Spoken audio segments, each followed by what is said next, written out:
और मंच पे विराजमान हमारे बहुत ही माननीय पवन खेड़ा जी, पंजाब स्टेट कांग्रेस के प्रधान राजा बडिंग जी और पंजाब सीएलपी के लीडर प्रताप सिंह बाजवा साहब और बहुत से और महानुभाव जो मेरे साथ पंजाब से आए हैं, जिनमें एडवोकेट्स हैं, प्रोफेसर्स हैं, रिटायर्ड प्रोफेसर्स हैं, इंटेलेक्चुअल्स हैं।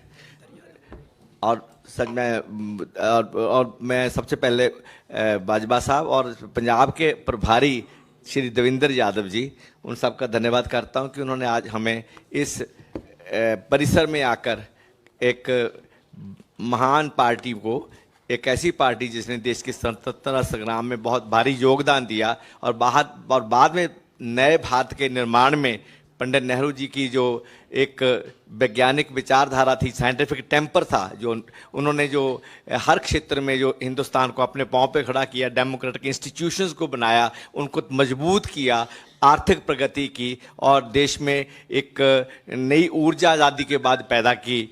तो इस परिसर में आकर हम लोग बहुत संतुष्ट हैं, बहुत खुश हैं। जहाँ तक मेरा ताल्लुक है, मेरा नाम डॉक्टर धर्मवीर गांधी है। गांव से आए थे, जो गांव की संवेदनाएं थी वो साथ लेके आए थे, मेडिकल कॉलेज में आए, डॉक्टर बने। विद्यार्थी जीवन से मैं सक्रिय राजनीति में चला गया।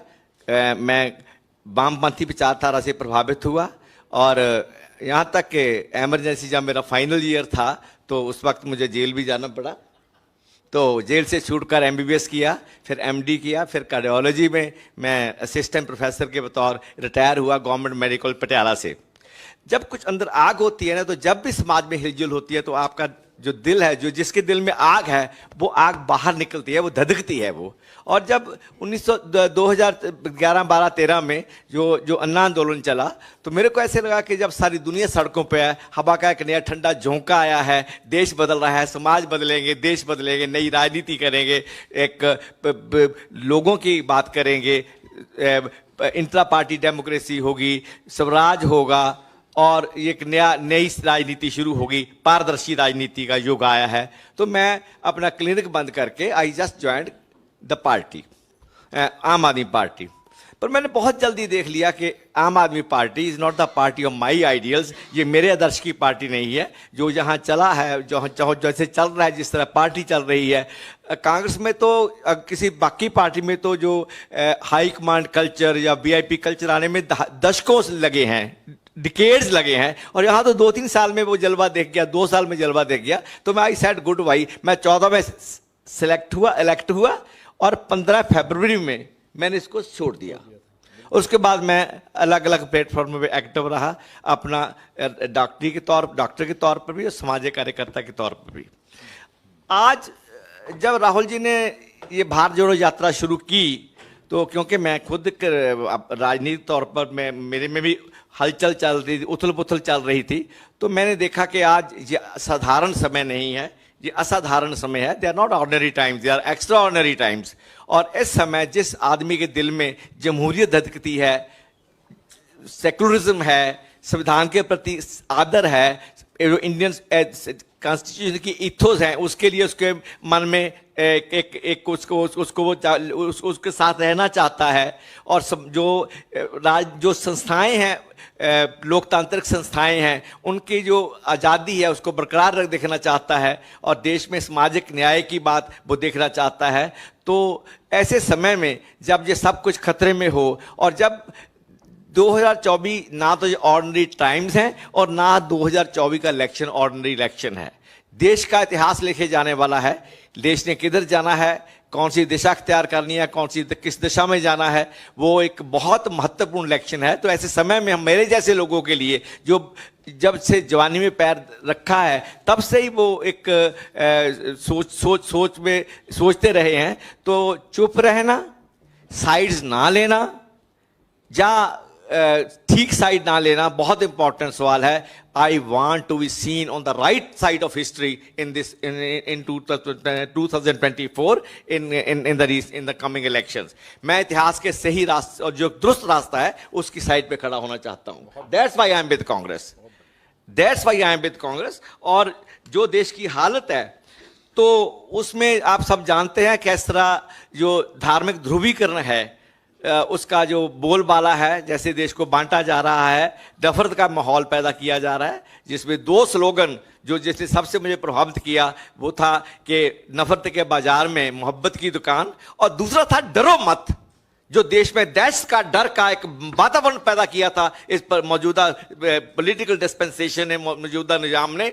जो देश सहमा हुआ देश था, सहमा हुआ विपक्ष था, आम लोग सहमे हुए थे, उसको जो नारा दिया डरो मत, इट इफेक्टेड मी रियली, और सच में लोगों ने डरना बंद कर दिया मौजूदा सत्ता से। तो ये दो तीन बातें थी। तो व्हेन जब राहुल जी ने जब कॉल दिया, I reach Kanyakumari, stayed there for 2 days, फिर मैंने पंजाब में ज्वाइन किया, देन मैं जम्मू कश्मीर में, वहाँ 3 दिन रहा मैं कश्मीर में। I from start to end I was emotionally physically associated with Bharat Jodo Yatra and then Bharat Jodo Nyay Yatra again in different forms. So ये सारा कुछ एक थोड़ा प्रसंग है। तो देखो, एक तो मैंने पहले बोला है कि जो रिलीजियस पोलराइजेशन है, जो समाज को बांटने वाली है, देश को तोड़ने वाली है, that has to be fought. और मैं कहता हूं कि this is a war which has to be fought and I am going to fight this war. Election no election, MP no MP, ticket no ticket, that's not the question at all. It was never from my childhood till date. ना ये आम आदमी party join करने के समय था और ना ये आज है। I want to make it clear to media people and to the Congress party also. Congress does not need me. I need Congress because I have something inside me which is burning every time कि देश किधर जा रहा है। मैं जब पैदा हुआ था, मैं किस हवा में पैदा हुआ था, और आज जो हवा है वो कैसी हवा देश में चल रही है। This is what Gandhi is. This is what Dharmveer is.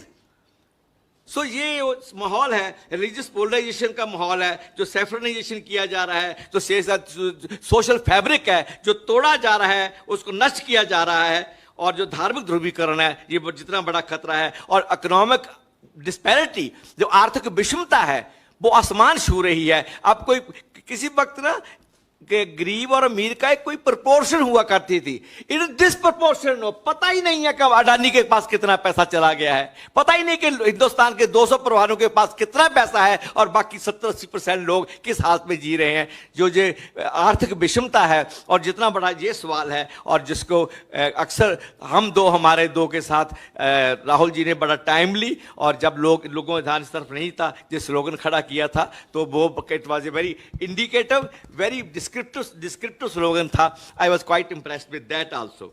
And thirdly, complete sell out of the national assets, जो लोगों की संपदा है, जिसमें मेरे बाप का हिस्सा है रेलवे में, मेरे पिताजी टीचर थे, हमारा हिस्सा है, मेरा हिस्सा है देश की संपदा में। उस संपदा को जिस तरह कौड़ियों के भाव बेचा जा रहा है कॉर्पोरेट सेक्टर को, that's totally unacceptable, not only for me and for every that person who has stake in this country, जिनका स्टेक है इस देश में, इस देश के भविष्य में, इस देश के अब सियासी आबो हवा में भी, और दूसरी तरह भी। तो और ये पॉलिटिकल जो सेल आउट है, और वो एक मेरे लिए बड़ा मुद्दा है। और राजनीतिक तानाशाही, जो एक तानाशाही की जो देश में पैदा कर दिया है, जिसको राहुल जी ने डरो मत से उसको चैलेंज किया है, उसको डायरेक्शन दिया है, और जो देश का जो नैरेटिव है, पॉलिटिकल नैरेटिव है, भारत जोड़ो यात्रा के दौरान जो बदला है, और भारत जोड़ो न्याय यात्रा से उसको और पहले वो एक नैरेटिव बना, फिर उसको उसकी इकोनॉमिक जो एजेंडा है, जो इंसाफ की बात आई उसमें, तो ये सभी दोनों मिलकर भारत जोड़ो यात्रा पार्ट 1 एंड पार्ट 2 दोनों का एक ऐतिहासिक एक योगदान है देश के जो आज की मौजूदा हालत है उसके बदलने में। और इंडिया अलायंस को जो आवाज़ मिली है, जो आवाज़ दी गई है, और जो साहस किया है विपक्ष ने, अलग अलग विपक्ष ने अनेकों बातों के बावजूद, उसमें बहुत बड़ा योगदान जो राहुल गांधी जी ने खड़े होकर चट्टान की तरह खड़े होकर जो मुकाबला किया है, जो पॉलिटिकल जो मौजूदा सत्ता थी, उसका बहुत बड़ा योगदान है। तो मैं उससे भी प्रभावित रहा। तो अगेन मैं एक बात कहना चाहता हूं कि these are not ordinary times and 24 is not the ordinary election. And ये जंग है जो हम लड़ेंगे, और हर हालत में लड़ेंगे, पूरे जोर से लड़ेंगे। और उसके बाद अंत में जो मैं आपसे कहना चाहता हूं कि जो संस्थाएं हैं, जिनके ऊपर जो आधार है हमारी डेमोक्रेसी का, चाहे वो ईडी हो, चाहे वो सीबीआई हो, चाहे वो कैग हो, चाहे वो जुडिशरी हो, चाहे वो मीडिया हो, जिस तरह उनका हनन हुआ है, उनकी जो प्रभुसत्ता है उस पर हमला हुआ है, उनको पॉकेट ऑर्गेनाइजेशन बना के जो भारतीय जनता पार्टी चल रही है, this is not again acceptable in any democracy, not at all. हम लोगों ने अब खुली हवा में सांस पैदा हुआ मैं 1951 में, और मैं खुली हवा में मरना चाहूंगा। That's why I am here with Congress. It's my science says, I am a man of science, मैं डॉक्टर हूं, मेरे my science says, my logic says, my sense of argument, sense of reasoning says कि जो चल रहा है वो गलत है, and that's why I am here with Congress. Welcome, welcome, बहुत बढ़िया। So I hope you understand my spirit. I'm not here for any ticket or for any seat. Nothing I did. I'm full of life with my professional life. मैं आप मेरे पास आएंगे पटियाला में, देखेंगे कि line लगी होती है लोगों की, और आज से नहीं, पिछले 50 साल से लगी हुई लाइन लोगों की। I am full of life, मैं जिंदगी से भरपूर हूं, भरा हुआ हूं जिंदगी से, बट स्टिल I feel कि more than a doctor, I have a duty towards my people, towards future generation. हम आने वाली नस्लों के लिए जवाबदेह हैं, मैं जवाबदेह हूँगा नस्लों के लिए, कि जब देश को इस तरफ ले जाया जा रहा था, बांटा जा रहा था, लड़ाया जा रहा था, तबाह किया जा रहा था, बेचा जा रहा था, तो गांधी कहाँ था? और गांधी इतिहास के इस मोड़ पे हिस्ट्री के सही पास से खड़ा होना चाहता है। Thank you very much. आपके शब्दों ने हमारे को बहुत प्रेरणा दी, और इस जज्बे का स्वागत है। इस जज्बे की जगह कांग्रेस पार्टी में हमेशा है, थी और रहेगी। बहुत बहुत धन्यवाद। अब आपके सवाल। बहुत अच्छे आपने बहुत जल्दी आम आदमी पार्टी के विचारधारा को देखा, समझा, और आपका मोह भंग हो गया। Yes sir. आप तो डॉक्टर भी हैं, शिक्षाविद भी हैं। हाँ जी। आपसे इतनी बड़ी भूल कैसे हो गई पहचानने में? और अगर आपने अपने आप को करेक्ट कर लिया है कांग्रेस में आके, हाँ जी, तो पंजाब के जीते हारे सभी लोगों को कांग्रेस ज्वाइन करने की अपील करेंगे आप? देखो, मैं तो कहूँगा जो भी राइट्स थिंकिंग पर्सन है, जिसके दिल में डेमोक्रेसी है, सेकुलरिज्म है, प्लूरलिज्म है, जो संविधान है, जो सोशल जस्टिस है, सबको कांग्रेस ज्वाइन करनी चाहिए, because this is the only party which along with the regional party with all their limitations has the potential to out this government, to defeat this government. मैं तो कहूँगा सबसे नंबर 1। नंबर 2, मैं कैसे मार कैसे खा गया? कल मैंने मार नहीं खाई, इतने घाट लोगों ने मार खाई, और देश में हजारों लाखों लोगों को लगा कि ये तो नई हवा का झोंका है, ठंडा झोंका आया है, और जो हम वेट कर रहे थे, इनकलाब आ गया कि नई राजनीति की शुरुआत होने वाली है, एक स्वच्छ राजनीति की, पारदर्शी राजनीति की, जवाबदेह राजनीति की। वो लोगों ने धोखा खाया, तो मैंने भी खाया, पर मैंने वो सबसे पहले पंजाब में मैंने करेक्ट किया। मैं फरवरी जो पहली एनसी की मीटिंग हुई, जहाँ प्रशांत जी और जोगिंदर जी को इन्होंने बड़ा ही मतलब उनको जलील करके बाहर निकाला। मेरे को कुछ नहीं बोला था, आई वॉज CLP, मैं कांग्रेस का लीडर था, मैं आम आदमी पार्टी का लोकसभा में, कांग्रेस में I was leader of the party इन लोकसभा। मेरे से अरविंद जी कोई लड़ाई नहीं हुई। आई एम नथिंग टू से on personal ground with him, but जिस तरह उसने जलील किया और परेशान और आउस्टर किया, तो जो इंट्रा पार्टी डेमोक्रेसी का, जिसकी मेरे मन में बड़ी था कि यहाँ बात सुनी जाएगी, बात कही जाएगी, हम लोग मिलकर नया हिंदुस्तान बनाएंगे, वो सपना टूट गया। And I said good bye in February 2015। 14 में चुन के आया मैं मई 14 में, 15 फरवरी में निकल गया। बाकी लोगों को निकाला गया है पंजाब में। डॉक्टर साहब, हेलो। हाँ जी, हाँ जी, हेलो। ਹਰਿੰਦਰ ਸਿੰਘ ਖਾਲਸਾ, ਤੁਸੀਂ ਪਹਿਲੇ ਉਹ ਲੀਡਰ ਸੀ ਜਿਨ੍ਹਾਂ ਨੇ ਇਹ ਕਿਹਾ ਸੀ ਕਿ ਭਗਵੰਤ ਮਾਨ ਸ਼ਰਾਬ ਪੀ ਕੇ ਆਉਂਦੇ ਨੇ ਜਾਂ ਮੁਸ਼ਕ ਆਉਂਦੀ ਹੈ। These are small। ਮੇਰਾ ਸਵਾਲ ਪੂਰਾ ਹੋ ਰਿਹਾ। जितना बड़ा कंटेक्स्ट नहीं, मैं तो नहीं, जितना बड़ा कंटेक्स्ट आज दी ज्वाइनिंग दा, भगवंत मान दी शराब, captain the RUSA, there is no place for them। ना सर, गांधी जी, नहीं, मैं it liquidates the importance of my joining party। भगवंत मान दी शराब दा मेरे वास्ते कोई प्लेस नहीं, इट्स अ पर्सनल इशू है। कैप्टन की रूसा पर्सनल इशू है, नॉट फॉर मी। ਪੰਜਾਬ 'ਚ ਬਦਲਾਅ ਹੋਇਆ ਡਾਕਟਰ ਸਾਹਿਬ, ਸਵਾਲ ਮੇਰਾ ਇਹ नहीं, नो बदलाव एट ऑल, नो बदलाव। गांधी जी, आपने कहा कि मैंने कांग्रेस पार्टी को ज्वाइन किया खुली हवा में सांस लेने के लिए। हाँ। नहीं लगता है कि आप चुनाव के वक्त में खुली हवा में सांस लेने के लिए कांग्रेस का दामन थामा?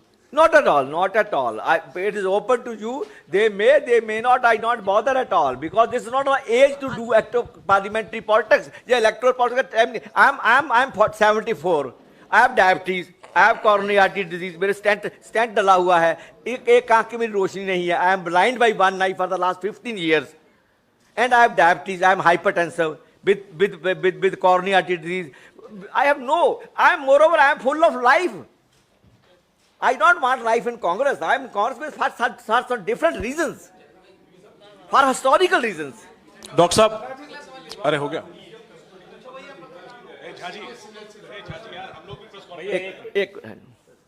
डॉक्टर साहब, आपने कहा है कि आपके कांग्रेस में आने का टिकट या लोकसभा चुनाव से लेना देना नहीं है। Certainly not. लेकिन अगर आप जैसे शख्स को अब जब कांग्रेस लेकर आई है, आपको अगर कांग्रेस लोग पटियाला से लड़ने की जिम्मेदारी देना चाहती है, तो क्या आप इसके लिए तैयार हैं? देखिए, अगर कांग्रेस समझती है कि मेरे को महारानी परनीत कौर जो कैप्टन साहब के वाइफ हैं और जिनसे पहले मेरा मुकाबला हुआ था कि I am the right kind of person to contest her and defeat her, not because she is Maharani and I have done it already, because she is in BJP, she is with the politics which is anti people, anti country, anti democracy, anti which I don't like. I will defeat her not as Maharani Preneet, defeat as a BJP candidate.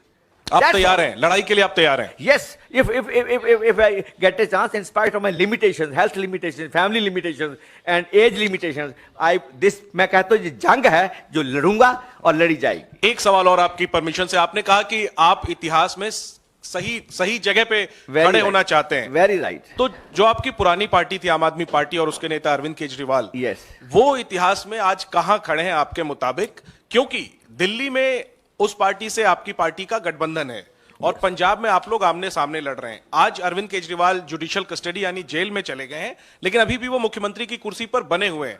क्या आपको लगता है कि उन्हें मुख्यमंत्री की कुर्सी से इस्तीफा देना चाहिए? देखो, आम आदमी पार्टी और केजरीवाल की इंटेंशन पे इंडिया अलायंस में आने के उनके मकसद, उनकी जो आइडिया है, उस पे अनेकों आशंकाएं होने के बावजूद हिस्ट्री में ऐसे मुकाम आते हैं जहां आपको बड़ी बड़ी बातें छोड़नी पड़ती है, भूलनी पड़ती हैं, पीछे धकेलनी पड़ती है. समय आने पर वो सब कुछ देखा जाएगा. हाँ जी. हम देखें तो पटियाला की सियासत में बहुत कुछ हुआ. यस. परनीत कौर जी ने मन की बात सुनी और वो बीजेपी में चली गई. आपने दिल की बात सुनी, आप कांग्रेस में आ गए. Right sir. जब नवा पंजाब आपके साथ है, तो इस इलेक्शन में नवा पंजाब कैसे बनाएंगे? क्या देखो, वो वंस आई एम बड़ी साहब से हाँ जी.